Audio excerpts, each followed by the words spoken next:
Hi! Welcome to Surviving Schizophrenia with Steven. My name is Steven. I hope you're having a wonderful day. I'm here today with my dad. I'm Steve, Steven's dad. And we'll be talking about 5 ways to avoid relapse in schizophrenia. So, what is schizophrenia first? Let's talk first about just a brief overview. What is schizophrenia? And then what is a relapse in schizophrenia?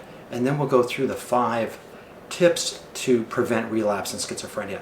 So the easiest way to think about schizophrenia is it's a brain disorder that is chronic and has three elements. And one element is the positive symptoms, the other is the negative, and then the cognitive issues. So that's the easiest way to think about schizophrenia.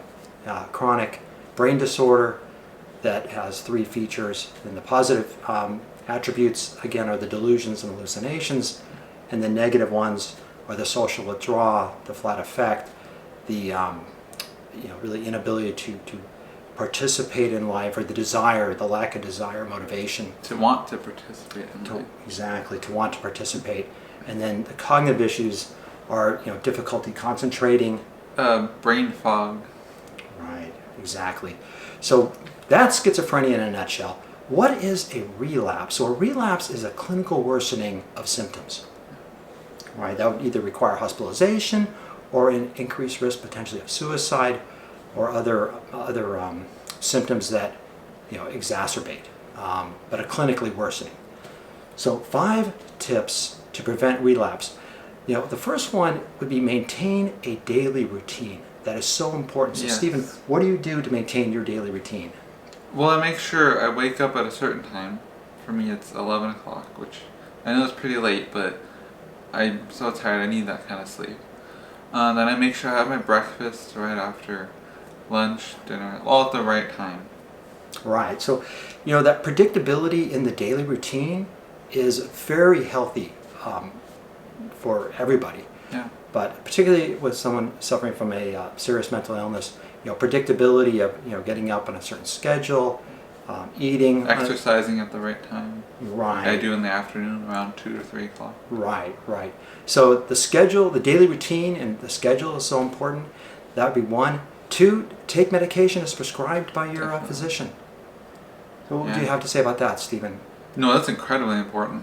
You want to make sure you take your meds at whatever time you have decided with your psychiatrist and your doctor, as well as make sure you take it every day, because that's incredibly important to avoid any issues there, because if you don't take your meds at the right times, you could have a lot of issues, not just with your mental health, but also side effects from not taking your medication properly. Right, and the key on the medication is so key to follow the recommendation of your doctor or psychiatrist, and not taper down or up on medication without consulting and talking to your doctor and getting the advice from the psychiatrist on what medication you should be, what level you should be on. And that medication management is really important, because schizophrenia is a chronic brain disease. That means it doesn't go away over time. And one of the important aspects in preventing relapse is consistency in medication as prescribed by the doctor.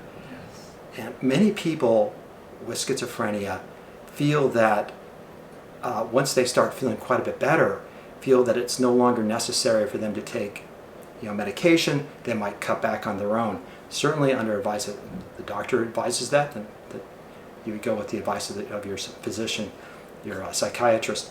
But to taper down on medication or to taper off medication when one has schizophrenia there's an extremely high, research has shown, extremely high, like 98% or 99% chance of relapse, and by discontinuing medication in schizophrenia. And the other important thing is that research has shown that if there is a relapse, the person typically does not come back to the prior level of functioning. So there's a stepstone down, or a stepping down. So you want to prevent relapse. That's a key thing. And with Stephen and the medication, he will likely be on medication for the rest of his life. Yeah, I expect to. Right, and again, as research has shown, even if Stephen starts feeling substantially better, which he has, I have, yeah.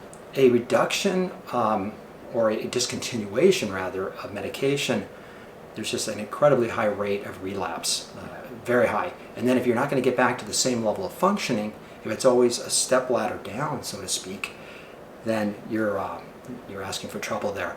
So that's one is maintain daily routine. 2, take medication as prescribed by the physician. Don't taper without physician's authorization and guidance. 3, avoid alcohol and drugs.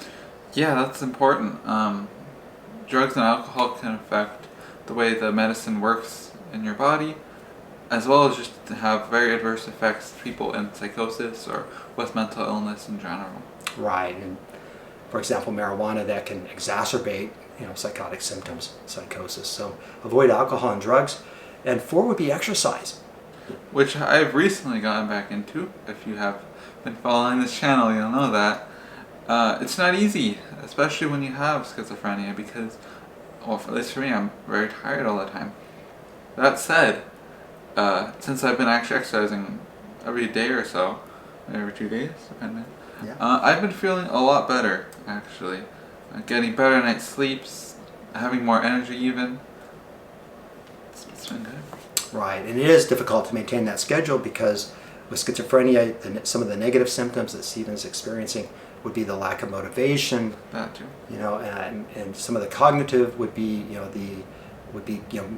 keeping to the schedule, making the schedule, and keeping to that schedule. So exercise would be number 4. The 5th is to stay connected with people. Don't isolate, and seek help if you need to seek help. Yeah, that's important. If you really need help, definitely try to get it. That's very important. But also, isolation is not good. When I was very ill, I felt like I needed to isolate, and I felt that was helping me at the time, but it really wasn't.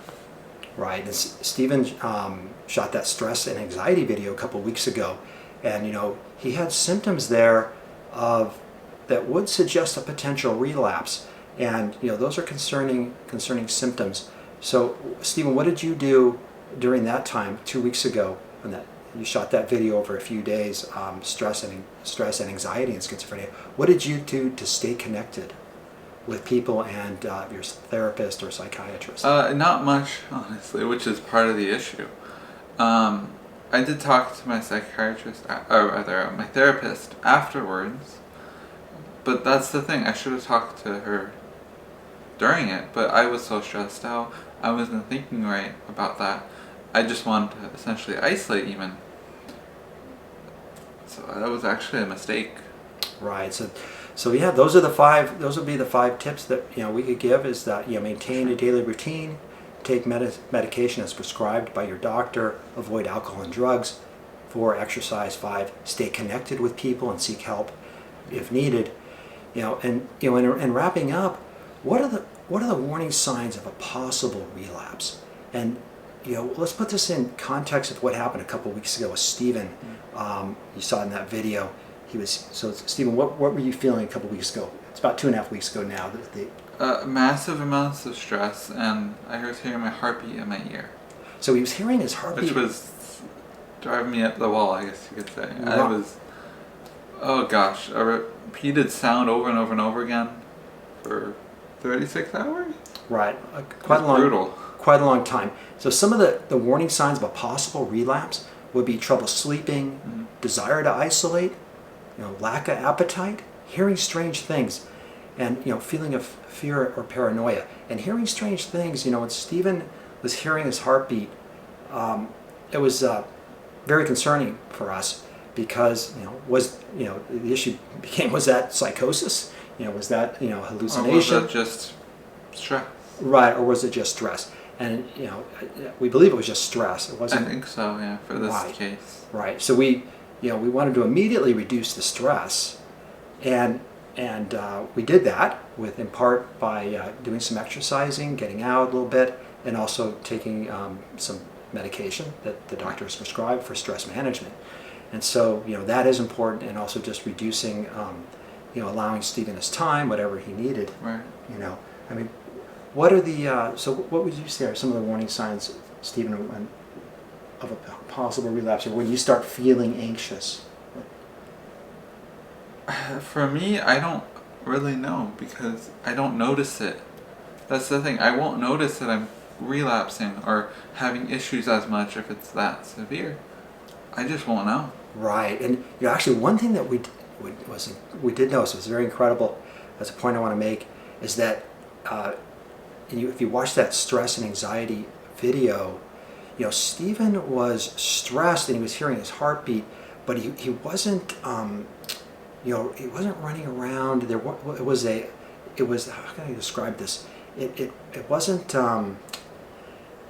You were very essentially calm during that time. It's not anger. It's not that kind of stress. Right, but It's a different type of stress. right. Sometimes though, the stress can be so acute that you're not calm. Right. That is true. Right. So one thing we did see with Stephen that week, one of the 3 days when he shot, over the course of 3 days when he shot the video, was that he was relatively calm. Yeah. I would actually say very calm. My mood wasn't really that messed up. It was just stress. Right. So I wasn't upset really. Right. I was annoyed that I was hearing my heartbeat, but that's it. So, do you have any other thoughts on positive ways to manage stress? I think that depends on the person. I think you have to just, when you're feeling that stressed, do whatever you do already that helps reduce your stress. For me especially, that would be watching a comedy on TV or something, right? Playing a game. In the past it's been drawing as well. I've done some videos on that, coping strategies. I think everyone has to find their coping strategy and use that when they're feeling that stressed, as well as maybe some medication if they're prescribed that by their doctor. Right. So, so those are the 5 tips to prevent relapse in schizophrenia. I think that Stephen has not had a relapse. No.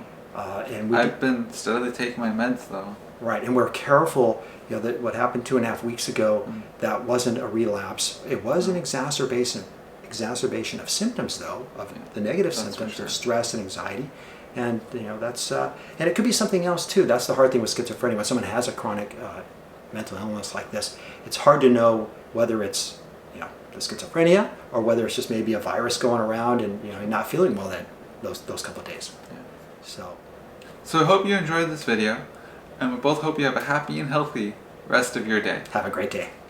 See you in the next video. We'll see you in the next video. Take care. Bye. Bye-bye.